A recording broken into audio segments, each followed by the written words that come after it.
नमस्कार दोस्तों, रुक्मणी क्लासेज के यूट्यूब चैनल में आप सभी का हार्दिक स्वागत है। आज हम अब अपनी कक्षा 8 के नेक्स्ट सेशन पर बात करते हैं। पिछले हमने 1.2 पढ़ी थी, 2 क्लासेज हुई है, उनमें पहली में हमने पढ़ी थी 1.1, उसके बारे में बातें की थी। उसमें थे अपने योज्य, गुणात्मक, ये उनकी संक्रियाएँ थी, योग संक्रियाएँ थी, गुणात्मक संक्रियाएँ थी। अब बात करते हैं, हम 1.2 की भी बात कर ली थी हमने, लेकिन अब 1.2 में कुछ बातें रह गई थी, वो कर लेते हैं। जो कुछ प्रश्न रह गए थे, हम प्रश्न देख के हल कर लेते हैं कि क्या रहा था क्या नहीं था। तो देखो, सबसे पहले कह रहा है कि संख्या रेखा पर निरूपित करो। तो क्या आप लोगों को मैंने संख्या रेखा पर निरूपित करना बता दिया था। ऐसी एक संख्या रेखा बनाई थी, उस पर कहा था कि नीचे वाली संख्या को नीचे रख लो, ऊपर 1 2 3 4 5 ऐसे बढ़ते जाओ। कहा था कि नहीं कहा था? 1 2 3 4 5 ऐसे बढ़ते जाओगे तो अपना काम हो जाएगा। ठीक है, तो ऐसे अपने संख्या रेखा पर निरूपित करना सीखा था। फिर बात कर रहे थे कि इनको भी संख्या रेखा पर निरूपित करना था, तो ये माइनस में है तो विपरीत साइड में हो जाएंगे, अर्थात अपने लेफ्ट हैंड की तरफ। फिर कहा था ऐसी 5 परिमेय संख्याएं लिखिए जो 2 से छोटी हो। 2 से छोटी 5 परिमेय संख्याओं की बात थी, तो 2 से छोटी 1 भी है, 0 भी है, -1 है, -2 है, -3 है, ये सभी 2 से छोटी है और ये सभी परिमेय संख्याएं हैं। तो देखो, 2 से छोटी हो गई थी। फिर कहा था इनके मध्य की परिमेय संख्या ज्ञात करो। ये क्वेश्चन अपन ने कर लिया था। मध्य की परिमेय संख्या का मैंने सूत्र बताया था, a+b/2। क्या बताया था? a+b/2। ये अपने मध्य की संख्या निकालने का सूत्र था। उसके बाद बात कर रहे थे हम, ये मध्य की संख्या याद करनी थी, 5 परिमेय संख्या याद कीजिए। तो मध्य 5 परिमेय संख्या याद करने के लिए मैंने संख्या रेखा बना के बताया था कि इसी प्रकार से प्रश्न हो जाएंगे। फिर कहा था -2 से बड़ी 5 परिमेय संख्याएं। देखो देखो, यहाँ क्या है, बात है परिमेय संख्याएं लिखने की, छोटी परिमेय संख्या लिखने की। तो देखो, मैंने वो पूर्णांक संख्या बताई थी, परिमेय संख्याओं की बात है, तो 2 से छोटी लिखनी है तो परिमेय संख्या है 0/1 हो जाएगी, 1/1। इसको कुछ इस फॉर्म में लिखना है अपने को, 1/1, 1/2, 1/3, 1/4, 1/5। तो इस फॉर्म में लिखना है अपने को, क्योंकि परिमेय संख्या क्या होती है, बटा में लिखी जाती है। तो देखो, आगे अपन बात कर रहे थे। देखो, अपना एक क्वेश्चन हो गया, परिमेय संख्या ज्ञात हो गई थी, मध्य की परिमेय संख्या अपन ने निकाल ली थी। 5 से बड़ी -2 से बड़ी 5 परिमेय संख्याएं लिखो, तो हो जाएगी 3/1, 2 बटे नहीं आएगी, 2/1 मान लो। माइनस की है ना, तो उससे बड़ी 2/1 भी हो जाएगी, 1/2 भी हो जाएगी। ये सभी परिमेय संख्याएं उससे बड़ी हो जाएगी, आप लोगों को निकाल लेना है, मैंने बता दिया था। मध्य की 10 परिमेय संख्या याद करो, मैंने बता दी थी। सूत्र लगेगा a+b/2 वाला सूत्र लगेगा और अपनी परिमेय संख्या निकल जाएगी। तो देखो, अपनी ये था और ये निकल जाएगी। इसके बाद अपन देखते हैं, अपनी प्रश्नावली समाप्त हो चुकी है। इसके बाद आगे प्रश्नावली नहीं है। तो देखो, हम बात करते हैं अपने अब तक के सूत्रों की और उन पर रहे बिंदुओं की चर्चा करते हैं। पहली प्रश्नावली समाप्त हो जाएगी, फिर हम बात करेंगे दूसरी प्रश्नावली की। तो देखो, पहली प्रश्नावली का देखो, परिमेय संख्या का योग ज्ञात किया अपन ने, व्यकलन यानी घटाव ज्ञात किया, गुणन ज्ञात की, इनकी जो संख्या थी इनके अंतर संवर्त ज्ञात किए। संवर्त मैंने बताया था, नियम बताया होगा संवर्त का, क्रम विनिमय का, साहचर्य का। ये नियम आपको फिर से बता दूंगा अभी मैं थोड़ी देर में, इसी क्लास में अपन। फिर बाद में बात करते हैं, अपन ने बात की योज्य तत्समक, गुणात्मक तत्समक की। देखो क्या लिखा है, व्यकलन की संक्रिया आपको बताया था मैंने, योग करना भी बताया था, परिमेय संख्याओं के सब बताया था। उसके बाद कहा था कि योग और गुणन की संक्रियाओं के लिए क्रम विनिमय और साहचर्य नियम था, ये नियम अभी बात कर लेंगे अपन। उसके बाद बात करते हैं परिमेय संख्याओं के लिए योज्य तत्समक और गुणात्मक तत्समक की। किस किस की? योज्य तत्समक और गुणात्मक तत्समक। तो ये कुछ फॉर्मूलाज होंगे जिनकी अपन बात करेंगे। देखो, परिमेय संख्या a/b का योज्य प्रतिलोम क्या हो जाएगा? -a/b। तो मैंने बताया था योज्य प्रतिलोम याद करना, आप लोगों को बताया था कि माइनस में लिख देंगे तो वह उसका योज्य प्रतिलोम हो जाएगा, और गुणात्मक प्रतिलोम हो जाएगा उसका उल्टा। क्या हो जाएगा? इनका मान क्या आना चाहिए? 1 आना चाहिए, और जो विलोमतः होगा वह क्या होगा? मान क्या आना चाहिए? 0 आना चाहिए। योज्य प्रतिलोम में मान क्या आना चाहिए? 0। और गुणात्मक प्रतिलोम में मान क्या आना चाहिए? 1 आना चाहिए। फिर क्या है? परिमेय संख्याओं की वितरकता, परिमेय संख्या a, b और c के लिए। तो देखो, वितरण नियम बताया था, वितरण नियम कहते हैं इसको, वितरकता को क्या कहते हैं? वितरण नियम कहते हैं, अर्थात बांटने का नियम कहते हैं। तो ये था ये क्या था? देखो मैं बताता हूँ आपको, इसकी भी अभी बात कर लेंगे वैसे अपन, लेकिन इसको भी देख लेते हैं। ये होता है कुछ नॉर्मली अपन बात करते हैं, तो ये होता है a इंटू बी प्लस सी, जैसा कि इसमें दिया हुआ है देखो ए इंटू बी प्लस सी। तो इसको क्या करते हैं अपन खोल कर क्या लिख देते हैं, ए को पहले इससे गुणा करते हैं और फिर ए को इससे भी गुणा करते हैं। तो क्या हो जाता है ये A into C plus B into plus B into C. तो ए ये इसका मान आ जाता है, वहीं अपने आ रहा है ए प्लस बी इंटू बी ए प्लस सी। अगर माइनस हो तो बीच में चिन्ह किसका आ जाएगा, माइनस का आ जाएगा। इसके बाद बात करते हैं परिमेय संख्या की संख्या रेखा पर निरूपित किया जा सकता है। परिमेय संख्या को संख्या रेखा पर निरूपित करना हमने आपको बता दिया। फिर बाद में बात करते हैं, बात हुई थी किसकी, दी हुई दो परिमेय संख्याओं के मध्य अपरिमित परिमेय संख्याएं होती है जो परिमेय संख्याओं के मध्य परिमेय संख्या ज्ञात करने का माध्यम की अवधारणा सहायक है। तो अपन ने बताया था कि परिमेय संख्याओं के मध्य अपरिमित संख्याएं होती है, वो अपन ने निकाल ली थी। उसका सूत्र अपन ने बताया था a प्लस बी बटा 2। इस फॉर्मेट पर दो परिमेय संख्याओं के मध्य कई परिमेय संख्याएं निकाली जा सकती है। तो ये था अब तक की अपनी बुक। अब बात करते हैं हम अपने इनके समझने की, किस किस नियम को, क्रम विनिमय, साहचर्य, योज्य तत्समक, गुणात्मक तत्समक, प्रतिलोम मैंने बता दिया था, वितरकता नियम भी बता दिया था। अब अपन बात करते हैं इन चार नियमों की। तो देखिए हम बात करते हैं, सबसे पहले अपन ने बात की थी कि परिमेय संख्याओं के लिए योग और गुणन की संक्रियाएं ज्ञात करनी है, उसमें क्रम विनिमय और साहचर्य। तो सबसे पहले बात करते हैं योग के क्रम विनिमय की। किसकी बात करते हैं, योग के क्रम विनिमय की। संवर्त की अपन ने बात कर ली थी। संवर्त का मतलब, जब सबसे पहले संवर्त की बात करते हैं तो देखो संवृत्त क्या हो जाएगा, संवर्त नियम योग के लिए देते हैं सबसे पहले। तो क्या कहता है संवर्त नियम कि जब, यह कहता है जब ए क्या है, परिमेय संख्या है, ए क्या है, परिमेय है, और बी भी क्या है, परिमेय है, तो इन दोनों का योग a प्लस बी जो होगा वो भी क्या होना चाहिए, परिमेय संख्या होनी चाहिए। ए और बी भी क्या होना चाहिए, परिमेय संख्या होनी चाहिए। जैसे अपन एग्जाम्पल के लिए ले लें कि कोई परिमेय संख्या लेते हैं अपन 1/2 प्लस दूसरी परिमेय संख्या लेते हैं 2/4।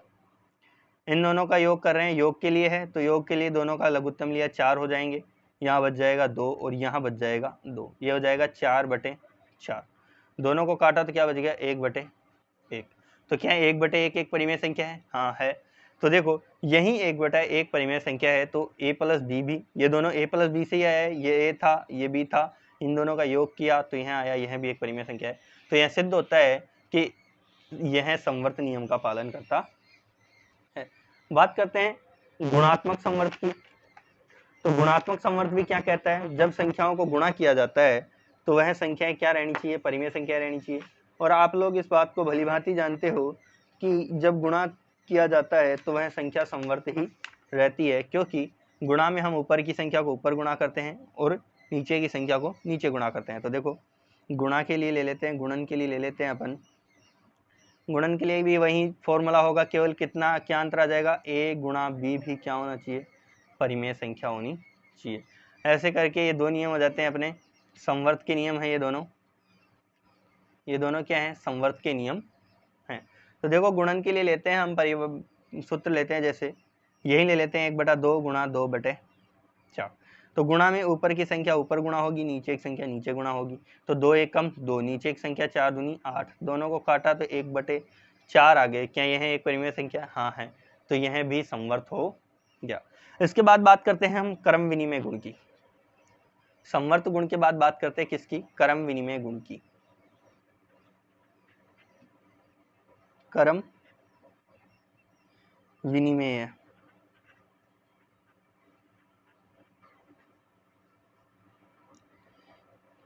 देखो कई बार अपने को पर्सन नहीं देकर केवल यही पूछ लेता है कि क्रम विनिमय सूत्र को परिभाषित करो, क्रम विनिमय सूत्र समझाओ, योग का संवर्त बताओ, गुणन का संवर्त बताओ।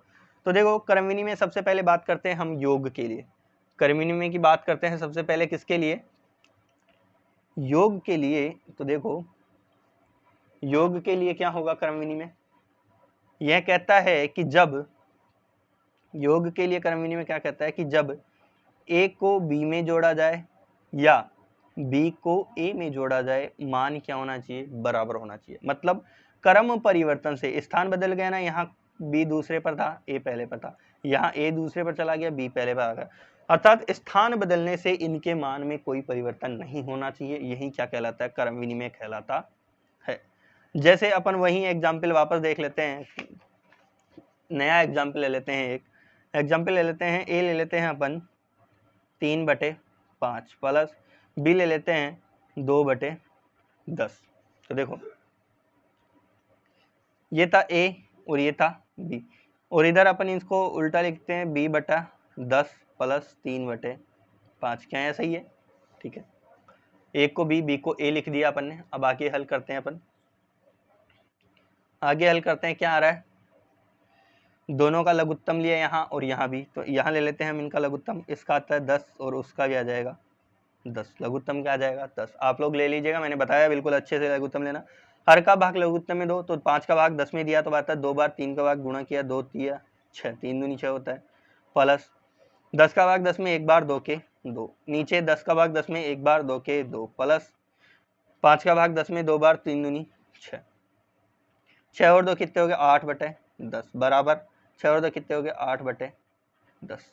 तो इनको काटा, ये वैसे भी दोनों बराबर है, LHS RHS बराबर हो रहे हैं, अर्थात क्रम विनिमयता का नियम लागू हो रहा है। LHS बराबर क्या आ रहा है, RHS। ये समझाने के लिए इसको लिखना उसी फॉर्म में है, बराबर के नीचे बराबर लगा के, ऐसे नहीं लिखना है, ये मैं केवल समझाने के लिए बता रहा हूँ आपको। LHS बराबर RHS, तो यह क्रम विनिमय का नियम अपना लागू होता है। अब बात करते हैं गुणात्मक क्रम विनिमय के, किसके लिए करते हैं बात, नेक्स्ट है गुणन के लिए क्रम विनिमय। तो देखो गुणन के लिए क्रम विनिमय क्या कहता है, गुणन के लिए भी क्रम विनिमय यही कहता है, देखो नियम सेम रहेंगे अपने, केवल इनका स्थान चेंज होगा, केवल चिन्ह चेंज होगा, स्थान भी नहीं चेंज होगा, नियम वही रहेगा। देखो a प्लस बी था, तो यहाँ क्या हो जाएगा, गुणन के लिए क्या हो जाएगा, a गुणा बी बराबर b गुणा a होना चाहिए। क्या क्या होना चाहिए, इसमें क्या कहा था, a प्लस बी बराबर b प्लस ए होना चाहिए, और ये कह रहा है a गुणा बी बराबर b गुणा ए होना चाहिए। तो इसको बोल के ही समझा देता हूँ कि जब देखो इसको परिमेय संख्या को उदाहरण ना लेकर अपन सिंपल संख्या को उदाहरण लेते हैं कि या 2 को 5 से गुणा करो या 5 को 2 से गुणा करो, आंसर 10 ही आना है और 10 ही आना है। आप भी जानते हो 2 का पहाड़ा 5 बार बोलो, 5 2 एकम 2 2 दूनी 4 2 तिया 6 2 चौक 8 2 पंजे 10 ये बोला, या फिर 5 का पहाड़ा 2 बार बोला, 5 एकम 5 5 दूनी 10, आंसर क्या आएगा, वही 10 ही आएगा। तो यह होता है इनका क्रम विनिमय नियम।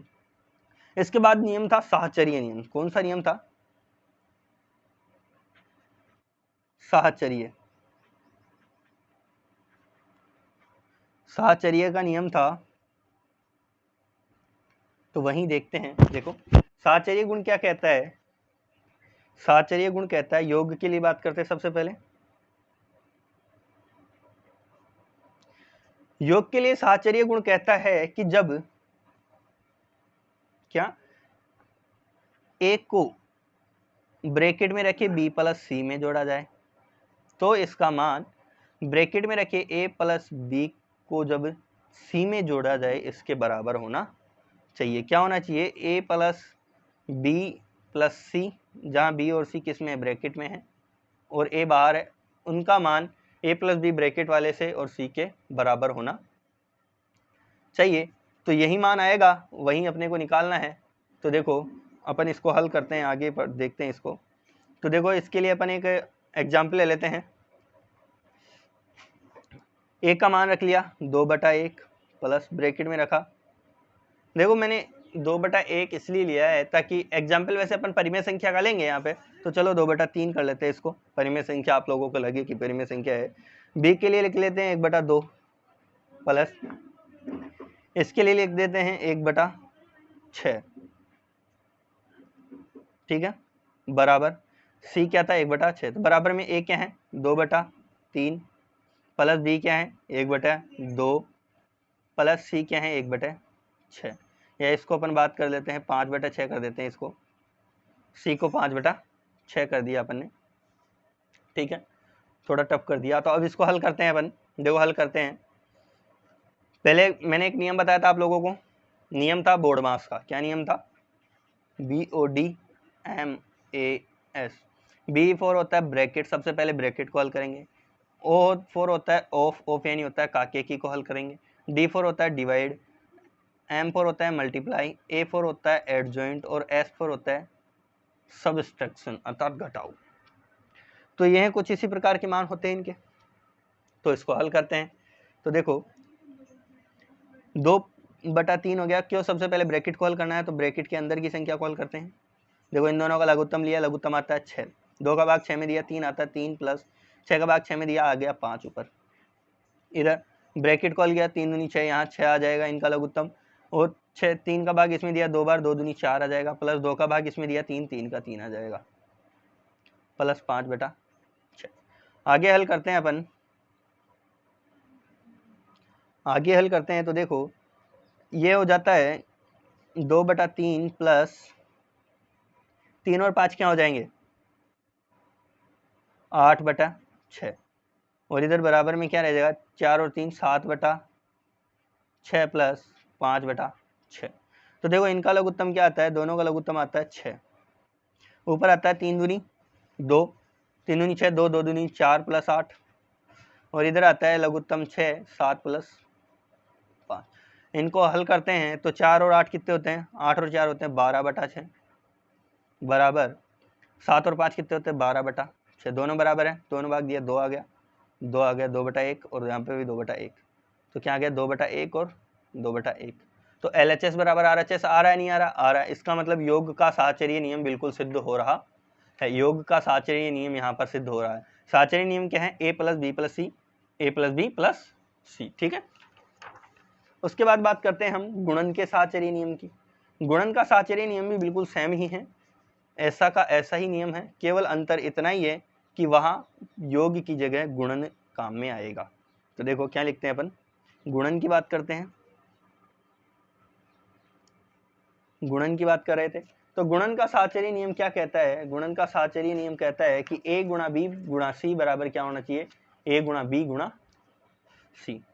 वही नियम है, नियम में कोई परिवर्तन नहीं है, नियम सेम है, केवल वहाँ योग था, यहाँ गुणन हो जाएगा। तो नियम हो जाएगा A × B × C बराबर A × B × C।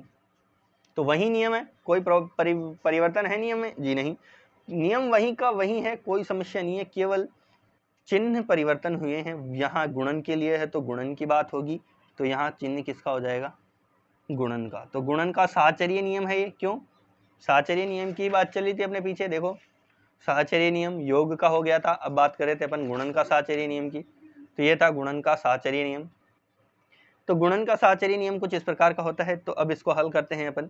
तो A की वैल्यू रख लेते हैं अपन 1/5 गुणा, B की वैल्यू रख लेते हैं 7/3 गुणा, C की वैल्यू रख लेते हैं 8/9, ठीक है, बराबर A की वैल्यू वही 1/5 गुणा, B की वैल्यू थे 7/3 गुणा, C की वैल्यू थी 8/9। वही बोर्डमास का नियम, पहले ब्रैकेट हल होगा, तो सबसे पहले क्या होगा ब्रैकेट हल होगा। तो देखो इन दोनों को हल किया, ऊपर की संख्या गुणा, नीचे की संख्या गुणा, बाहर क्या था 1/5, 1/5 को ऐसे कैसे लिख दिया गुणा, ऊपर की संख्या से गुणा, 7 7 49, 7 8 क्या आते हैं 56 बटा नीचे की संख्या से 9 कितने होते हैं 27। ये बराबर, ये देखो ये संख्या थी गुणा में थी, ये गुणा में आ गई, बराबर देखो इधर हल अंदर के अंदर 7 एकम 7 बटे नीचे 5 तिया 15 गुणा 8/9। आगे हल करते हैं अपन। तो देखो 1 को 56 से गुणा किया, ऊपर की संख्या से, तो 56 ऐसे कैसे आ जाएगा, नीचे था 27 × 5, देखो 27 × 5 करते हैं तो गुणा करते हैं तो 5 × 30 5 7 35 की 5 हाथ से लगी 3, और 5 दूनी 10 और 3 13, 135 आ गया। और इधर 7 7 49 7 8 क्या होते हैं 56 होते हैं, तो ऊपर आ गया 56, और 15 को 9 से गुणा किया तो आते हैं 135, 15 में 135।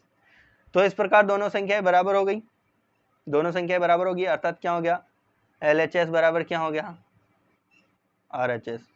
तो यही क्या हो गया अपना गुणन का साहचर्य नियम हो गया।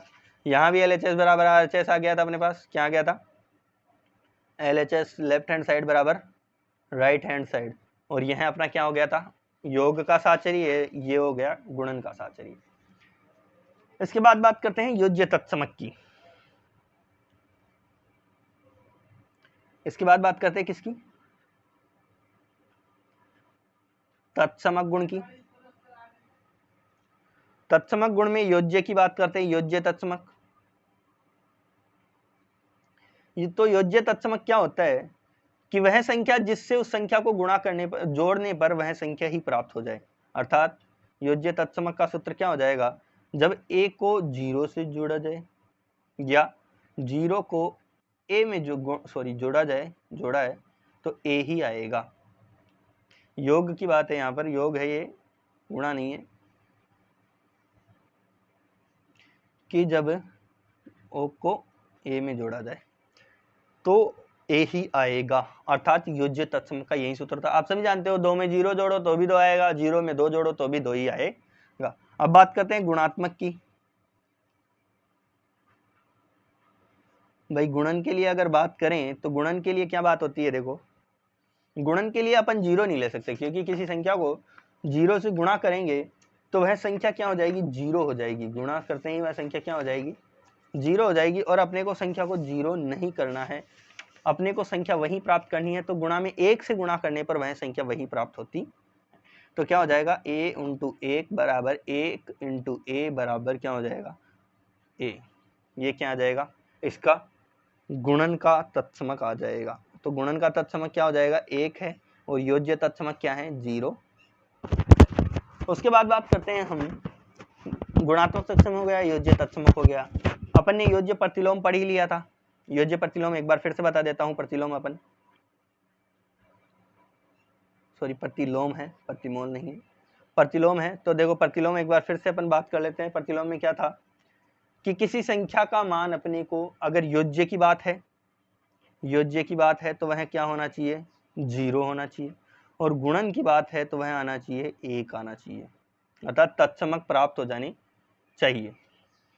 तो प्रतिलोम प्राप्त करने के लिए यदि परिमेय संख्या दी है a बटा b, परिमेय संख्या दी है a बटा b, योज्य के लिए बात कर रहे हैं अपन, तो a बटा b दी है तो इसमें से a बटा b घटा देंगे तो यह इसका क्या हो जाएगा, प्रतिलोम हो जाएगा, माइनस का a बटा b क्या हो जाएगा, माइनस a बटा b प्रतिलोम हो जाएगा और ये 0 हो जाएगा। गुणन की बात करें तो गुणन में क्या होता है, अगर a बटा b दिया है तो इसको b बटा a से गुणा कर दो, यह आ जाएगा एक आंसर। यहाँ 0 आ गया था, यहाँ जाएगा एक आंसर, तो अपना प्रतिलोम क्या हो जाएगा, b बटा a, इसका गुणन प्रतिलोम हो जाएगा। वितरण का नियम था वो मैंने अभी आप लोगों को बता ही दिया, एक बार फिर से बात कर लेते हैं वितरण नियम की। वितरकता का नियम जिसे कहते हैं, या वितरकता का नियम, या वितरण गुण जिसे कहते हैं। तो वितरण गुण जो होता है वह होता है केवल गुणा में और जोड़ के साथ। वितरण गुण केवल गुणा में ही होता है, जोड़ के साथ होता है। जैसे देखो अपना सूत्र कुछ इस प्रकार का होगा, इसका सूत्र कुछ इस प्रकार का होगा कि जब a को गुणा किया जाए b प्लस और माइनस दोनों को एक साथ ले लेते हैं अपन c से, तो क्या हो जाएगा, a गुणा b हो जाएगा। यहाँ प्लस है तो प्लस आ जाएगा, माइनस है तो माइनस आ जाएगा, और इधर क्या आ जाएगा, a गुणा c। ये वही बात है, ये a है, ये b है, ये c है, ठीक है। तो जोड़ था, जोड़ हो गया तो जोड़ हो जाएगा। देखो पहले वाली संख्या को पहले वाली संख्या से गुणा करके a गुणा b, फिर संख्या को दूसरे वाली संख्या से गुणा करते हैं तो a गुणा c। तो ये इस प्रकार से इनको गुणा करते हैं। इसके लिए अपन एक बार एग्जाम्पल ले लेते हैं। देखो इसको तो ब्रैकेट में बंद कर देते हैं अपन। तो इसके लिए एग्जाम्पल ले लेते हैं अपन एक, जैसे कोई भी एग्जाम्पल लिया, 2/3 गुणा 5/7 माइनस 8/21, माइनस ले लिया अपन ने, तो क्या आना चाहिए, इधर दोनों के मान बराबर आने चाहिए। तो a गुणा b क्या है, a क्या है, 2/3 गुणा 5/7 माइनस 2/3 गुणा 8/21, ये एक संख्या। अब इसको करते हैं अपन हल। तो देखो सबसे पहले ब्रैकेट के अंदर की संख्या हल होगी बोर्डमास के नियम से। 2/3 ऐसे कैसे लिख जाएगा, अंदर क्या आ रहा है 21 लघुत्तम हो जाएगा, 7 या 21 5 या 15 -8 बराबर, इधर सीधा गुणा होगा, 5 दूनी 10 और 7 या 21 माइनस, इधर क्या है 8 दूनी 16 और 21 63, 21 63। इधर हल करते हैं तो 2/3 ऐसे कैसे गुणा, 15 में से 8 गए तो 7 बचते हैं, बटा 21 बराबर, यहाँ इनको घटाते हैं तो दोनों का लघुत्तम आता है 63, 21 63 और 10 या 30 माइनस ऊपर आते हैं 16। ठीक है, इधर गुणा करते हैं, 7 दूनी कितने होते हैं 14 और 21 63 होते हैं, और इधर क्या हो जाएगा, और इधर क्या हो जाएगा, देखो गुणा करते हैं घटाते हैं, 30 में से 16 गए तो बचते हैं 14 और बटा में क्या है 63, तो दोनों तरफ LHS जो है वो RHS के बराबर आ गया, अर्थात अपना वितरण गुण नियम बिल्कुल सिद्ध हो गया, LHS अपने RHS के बराबर आ गया और अपना वितरण गुण नियम भी सिद्ध हो गया। इसी के साथ अपनी प्रश्नावली का समाप्त करते हैं। नेक्स्ट सेशन में बात करेंगे हम अगली प्रश्नावली की, और वो प्रश्नावली अपनी होगी दूसरी प्रश्नावली, जो दूसरी नहीं तीसरी होगी। दूसरी प्रश्नावली मैंने पहले पढ़ा दी है, यूट्यूब पर आप देख सकते हैं, वह बात होगी। अब तीसरी प्रश्नावली की बात करेंगे नेक्स्ट क्लास में। पर तब तक के लिए धन्यवाद। और अभी तक आप लोगों ने हमारे चैनल को सब्सक्राइब नहीं किया है तो हमारे चैनल को सब्सक्राइब कर लीजिए। वीडियो पसंद आया हो तो वीडियो को लाइक कीजिएगा, बेल आइकन जरूर दबाइएगा ताकि नेक्स्ट क्लास का आपको पता लगे, और क्लास को ज़्यादा से ज़्यादा शेयर कीजिएगा ताकि आपके दोस्तों को भी इस क्लास का फ़ायदा हो सके। धन्यवाद।